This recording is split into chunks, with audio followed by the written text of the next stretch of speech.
A dying man's last words to me weren't about his money. They were about a 6-year-old girl he lost track of in 1958, and a story I'd told him 3 weeks earlier without thinking twice about it. If I'd known what that one conversation was going to cost me, and what it was going to give me, I might have kept my mouth shut. My name is Daniel Wexler. I'm 39 years old. I live in a rented 2-bedroom off Secker Road in Toledo, Ohio, and for the last 11 years I've worked private duty hospice care. I'm good at it. Not in a sentimental way, I mean I'm good at the actual job. Reading vitals nobody else catches. Knowing when a patient's pulling away versus when they're just tired. Sitting with people in the worst weeks of their lives and not flinching. Robert Kessler hired me through an agency back in November. 81 years old, congestive heart failure that had finally outrun every medication his cardiologist could throw at it, living alone in a stone and cedar house on a quiet street in Sylvania, just northwest of the city. The kind of neighborhood where the lawns are mowed in diagonal stripes and nobody's car is older than 3 years.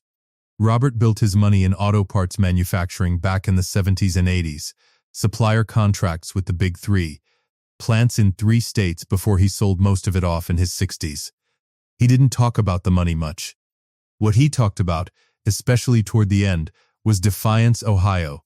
That's a real town, about 60 miles southwest of Toledo, an hour's drive down Route 24 along the Maumee River.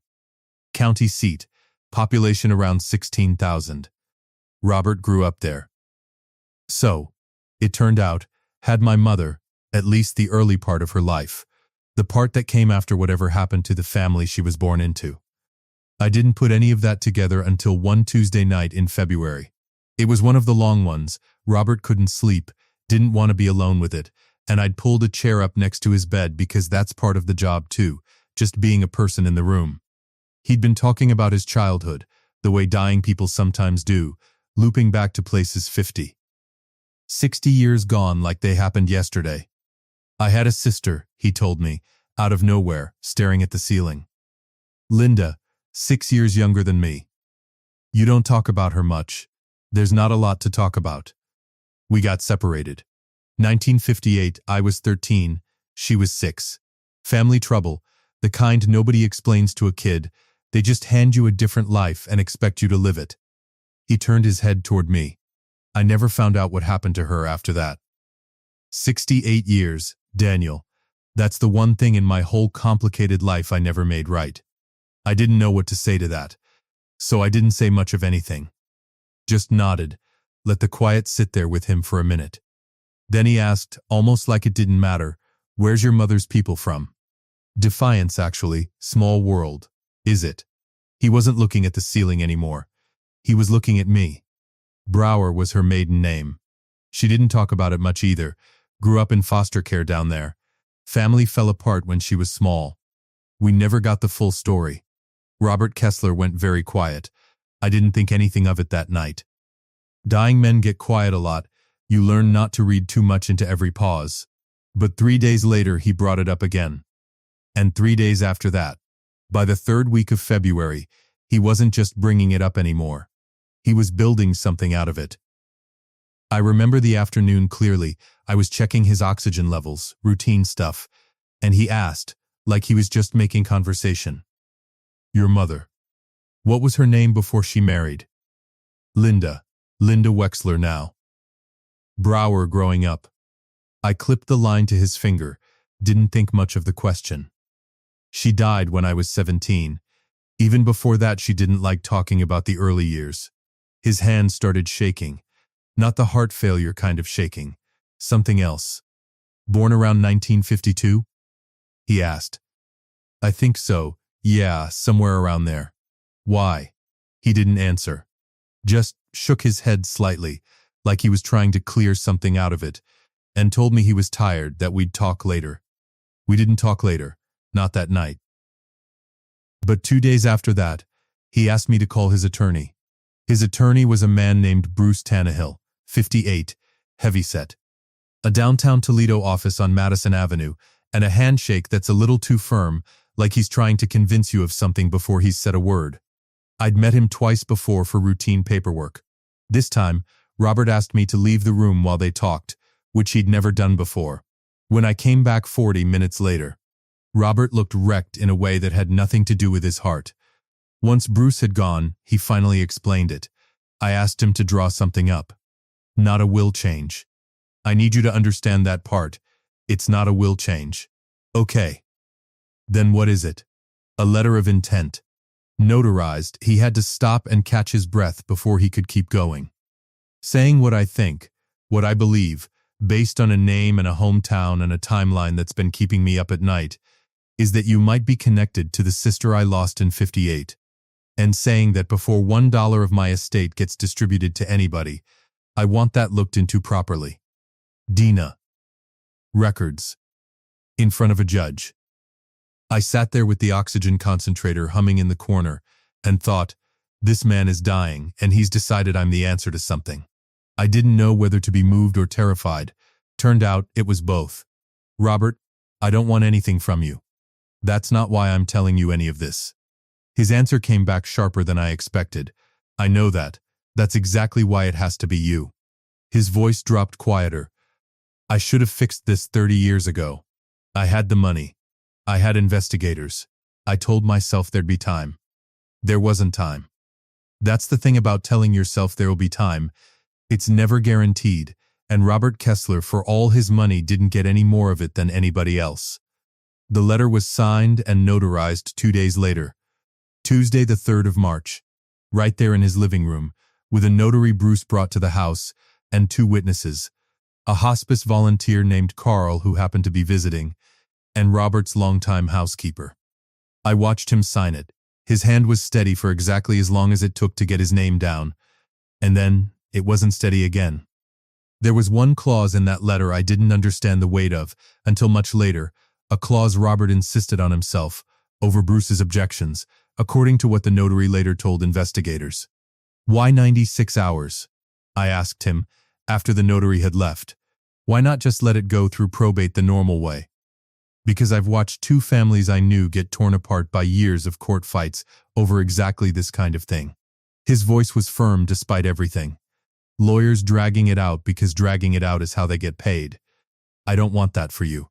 I want it resolved fast, while the trail's still warm, before anybody has time to turn it into a circus. 4 days. That's what he decided his entire legacy question deserved, and at the time I thought it sounded almost noble. Decisive. A man who didn't want his death to turn into a circus. I had no idea what kind of clock that was about to become. Robert Kessler died 2 days later.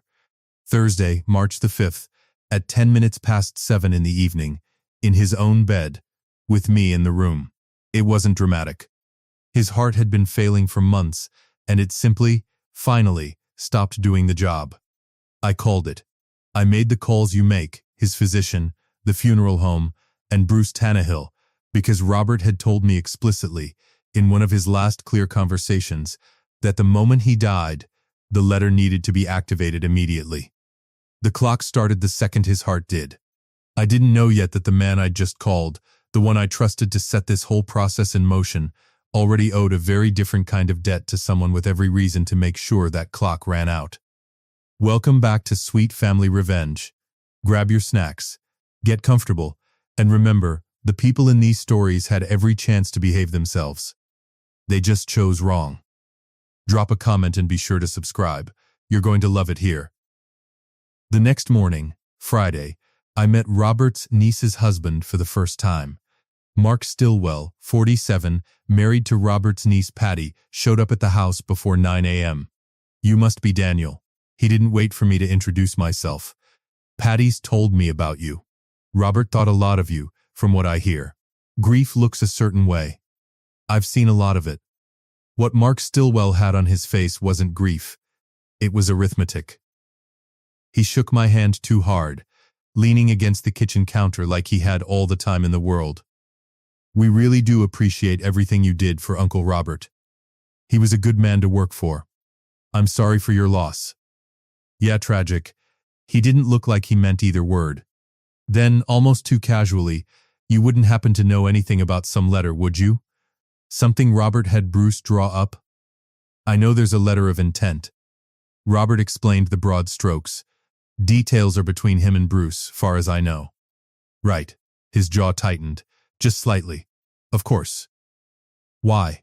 Something wrong? No. No, just settling the estate. Lots of moving parts. He smiled, and it didn't reach anywhere near his eyes. You'll let us know if Bruce reaches out to you about anything, won't you? Sure, I didn't tell him Bruce already had. I didn't think much of it that morning. People act strange around death and money. I'd seen it dozens of times.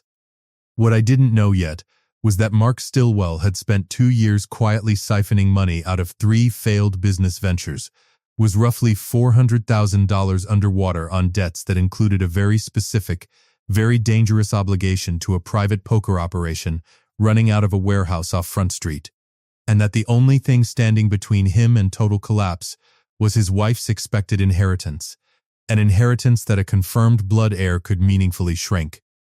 I also didn't know that Bruce Tannehill had quietly covered $40,000 of those poker debts 8 months earlier. That arrangement was never about kindness. It was about leverage.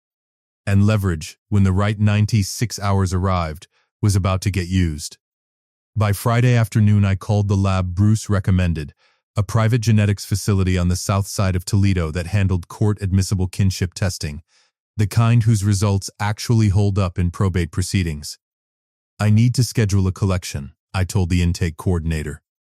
It's tied to an active probate matter. There's a 96-hour deadline attached. Okay, let me just get your information.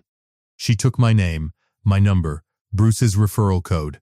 Someone will call you back within the hour to schedule. Nobody called back that day, or the next morning. By Saturday at noon, 42 hours into a 96-hour clock, nearly half of it gone. I still hadn't given a single sample. I called again. Hi, I called yesterday about a rush collection, court deadline. I never heard back. Let me check. A pause, keys clicking. We're working on it. We'll be in touch. Can you tell me when? I have a window closing here. We'll be in touch. Same words, same flat delivery, like that sentence was the only one she had. That's when the feeling started, the one that sits behind your ribs and doesn't leave. Something about that voice felt less like a backed-up office and more like a door somebody was leaning against from the other side. I didn't know yet just how right that feeling was. By Saturday evening, 48 hours gone, half the clock already spent, I'd stopped being polite on the phone. I called the lab a 4th time. A woman who only gave her title, office coordinator, read off something that sounded scripted. The coordinator's voice was flat, like she was reading off a script. There was a scheduling conflict on our end. The earliest collection slot we have now is Monday afternoon. Monday afternoon? The deadline is Monday evening. Her tone suggested she didn't, in fact, understand at all. I understand your frustration, but that's the earliest we can do. I called Bruce Tannehill next. He picked up on the 4th ring, sounding distracted. Bruce, it's been 2 days, and they haven't even drawn my sample. Labs get backed up, Daniel. I'm monitoring the situation closely. You shouldn't have to worry about logistics, that's not really your department. It's a 96-hour clock, Bruce. Everything is my department right now. I hear you. I do. Let me make a call. When? Today, I promise. He didn't call. Not that day. Except, it was my department. It was the only department that mattered. Robert hadn't put my name on that letter so a lawyer could monitor it into oblivion. I drove to the lab myself Sunday morning, 8 a.m., Reynolds Road, and I stood at the front counter and asked, as politely as I could manage, why a court-mandated kinship test attached to an active 96-hour clause hadn't been collected almost 2 full days into that window. The technician at the desk, younger guy, clearly hadn't been told to lie convincingly, glanced at his screen and frowned. I'm not seeing a rush flag on this. It's logged as routine. Routine? Who logged it routine? He checked. Came through a referral code, tied to a Bruce Tannehill attorney of record. I stood in that lobby and felt something cold settle into my chest. Because that wasn't an accident. That was a decision. I need this drawn right now, I told him. And I need it flagged rush, court mandated, hard deadline, attorney of record, on file.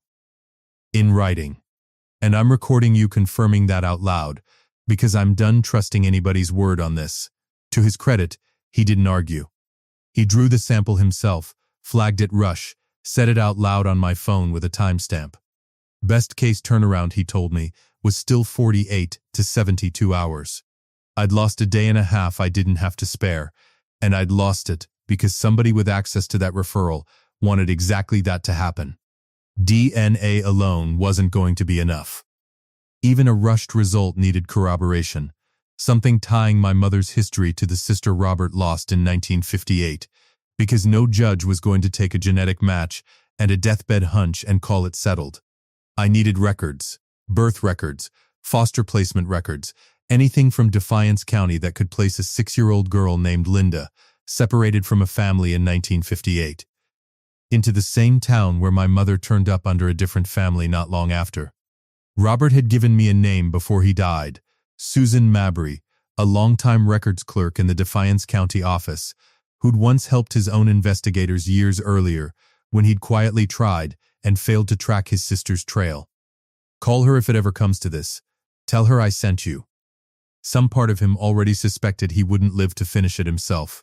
So Sunday afternoon, 67 hours into the clock, I drove south on Route 24 toward Defiance, 59 miles, just under an hour, the city thinning out into flat winter farmland, with the Maumee River keeping pace alongside the highway the whole way down. I called Susan from the road, explained who I was, what Robert had told me, what was riding on the 30 hours I had left. There was a long pause on the line, the kind that makes your stomach drop because you think you've lost her. Robert Kessler called me, you know. Back in 2019. Asked me almost the exact same questions you're asking now. Will you help me? That family deserved an answer 30 years ago. I'm not going to be the reason it doesn't happen now. Meet me at the office. I'll let you in. A records clerk, off the clock, unpaid on a Sunday, because she believed it mattered. I didn't forget that. She met me at the side door with a ring of keys and a flashlight, since the basement archive room didn't run on the same schedule as the rest of the building on weekends. How far back are we going? I asked. 1958, you said. These ledgers aren't digitized. Nobody's gotten around to it. We're doing this the hard way. I don't care how hard it is. Good, because it's a few hours of dust. Minimum, it took less than 2. We were 3 boxes in, going page by page through county guardianship filings that crumbled a little at the corners, when Susan stopped flipping and went still. Daniel, what, come look at this.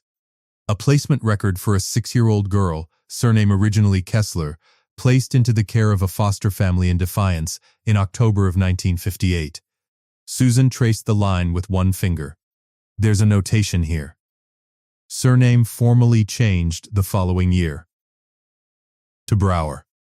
My mother's maiden name, the one nobody in my family ever talked about much.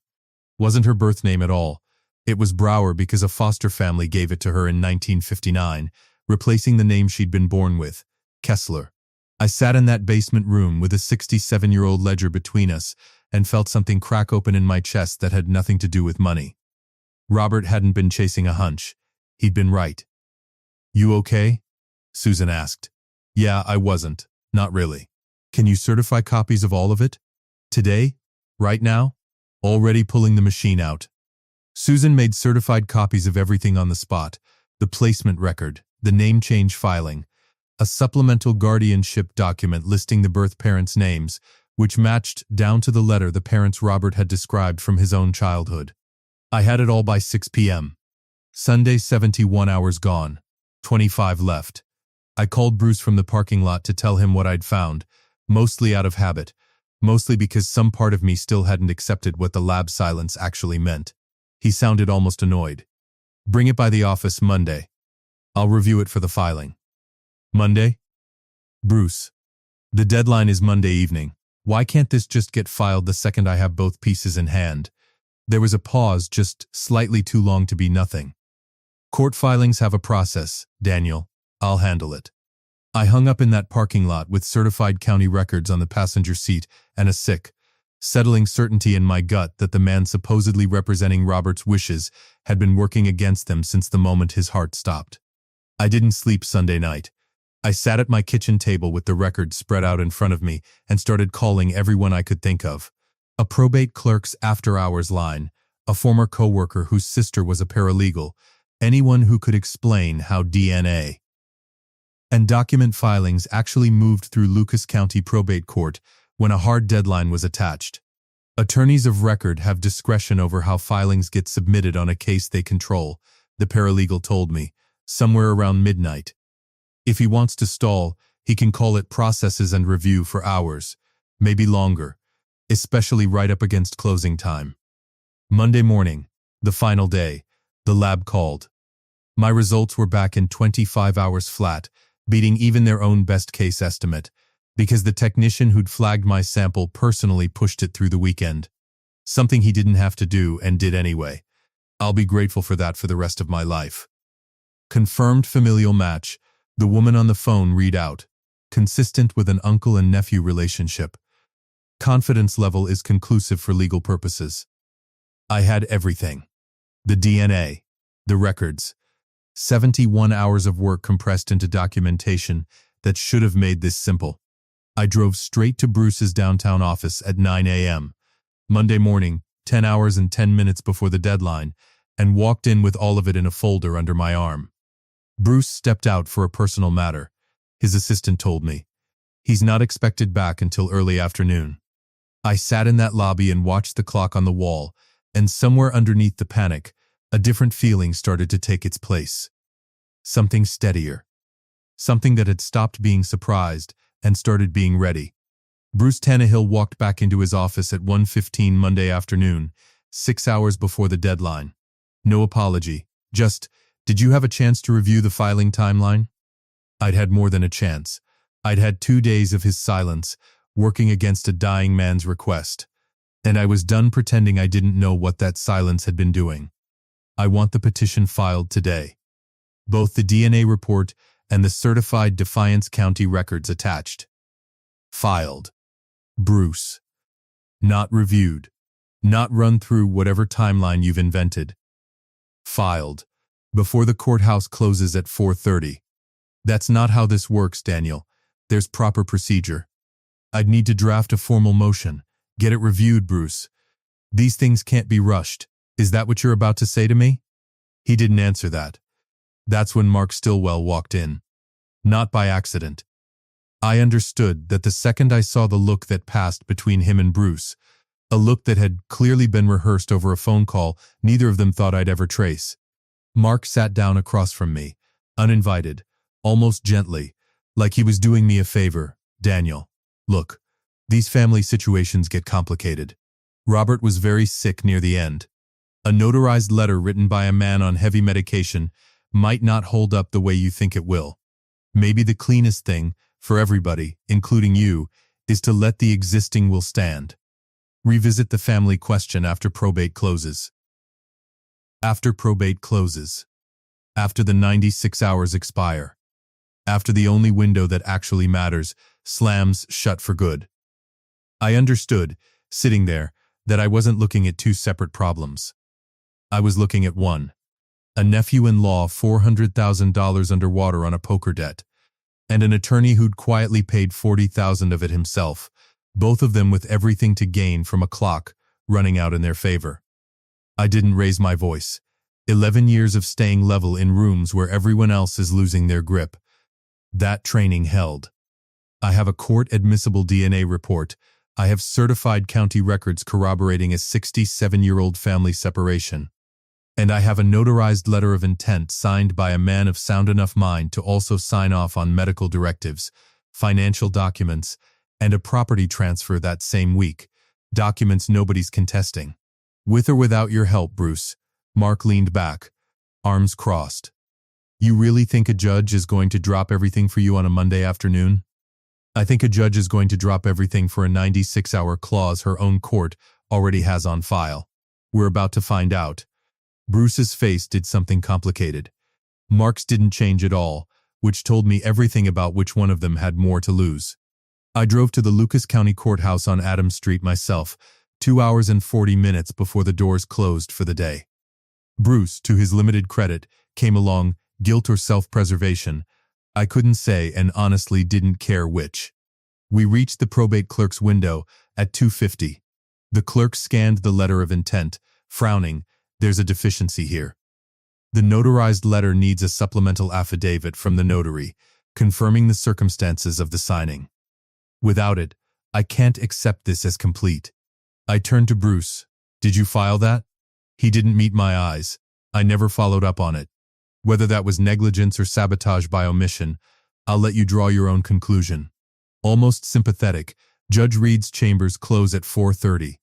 It's 3:10 now, an hour and 20 minutes to track down a notary on a Monday afternoon with no notice. I called the notary's office listed on the original document, a small storefront on Sylvania Avenue. The woman who'd notarized Robert's letter, Patricia, wasn't in. Doctor's appointment, back at 4. I left a message that probably sounded more like a plea than a professional request and started driving towards Sylvania Avenue anyway, because sitting still wasn't an option anymore. That's when my phone rang, a number I didn't recognize. Mr. Wexler? My name's Renee Castillo. I did some paralegal work for Robert Kessler over the years, small personal matters, outside Bruce's office. Her voice had an edge of urgency to it. He mailed me something the week before he died. A sealed letter, addressed to whoever ends up needing this. Told me not to open it unless I heard he'd passed and that things got complicated. I saw the obituary this morning. I opened it. What's in it? Her voice still had that edge of urgency. You need to hear this in person. I'm 15 minutes from the courthouse right now. Inside the envelope she handed me 20 minutes later was a letter in Robert's own handwriting. Dated the same day as the notarized letter of intent. I don't fully trust the process to move cleanly, it read. I've watched too many estates get tangled in self-interested delay to believe this one won't. So I'm leaving a second piece of evidence, specifically so that if anyone tries to claim a technicality or a procedural failure, there's no question left to argue.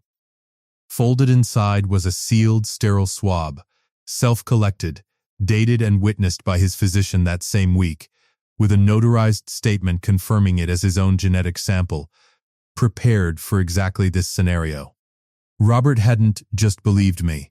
He'd prepared for the exact moment someone would try to make sure belief wasn't enough. I called the courthouse clerk directly. I have a second, independently witnessed sample, directly from the deceased chain of custody intact. Can that be presented as supplementary evidence even without the affidavit? At the judge's discretion. Given the deadline on file, get here. 4:11. 19 minutes on the clock. I drove straight to the courthouse. Judge Nancy Reed agreed to a brief in-chambers review, given the documented court-recognized deadline. Unusual, her clerk told me later, but not unheard of in cases with a formally notarized, time-bound clause attached. I stood in that chamber with Bruce fidgeting beside me and laid it all out. The DNA report, the Defiance County records, the notarized letter of intent, and now, the sealed sample and handwritten letter Robert left behind specifically anticipating obstruction. The judge reviewed it in near silence. 4 minutes felt like 40. Mr. Tannehill, she didn't look up from the documents. Explain to me why a routine supplemental affidavit tied to a six-figure estate's time-sensitive filing was never completed in over 2 months since this letter was signed. Bruce didn't have an answer that held up under that kind of silence. 4:26. 4 minutes before close, the filing is accepted. Citing the corroborating physician, witnessed sample as sufficient supplementary documentation, given the unusual but legally sound 96-hour clause Mr. Kessler himself insisted on. Estate distribution is paused pending formal confirmation. Confirmation came back 2 weeks later, exactly as the lab and the county records had already told me it would. I am, by blood, Robert Kessler's nephew. My mother Linda was the 6-year-old girl he never stopped looking for. Mark Stillwell's gambling debts came out in full during the probate proceedings that followed, not because I went looking for them, but because Bruce Tannehill, facing a state bar inquiry into the mishandled affidavit and the suspiciously routine lab referral, decided his own exposure mattered more than Mark's secrets. Bruce surrendered his license to practice rather than fight the inquiry. Mark and Patty Stillwell remained named in the will, the way Robert had always intended, just no longer as the only names that mattered. I didn't take the company. I didn't want it. And Robert, it turned out, hadn't expected me to. What he'd wanted, more than money, was for somebody from that 1958 split to finally know the truth and be acknowledged by it. I used a portion of what came to me to fund a wing renovation at the hospice facility where I still work 2 days a week, because the job was never about the money, and I wasn't about to let money change that.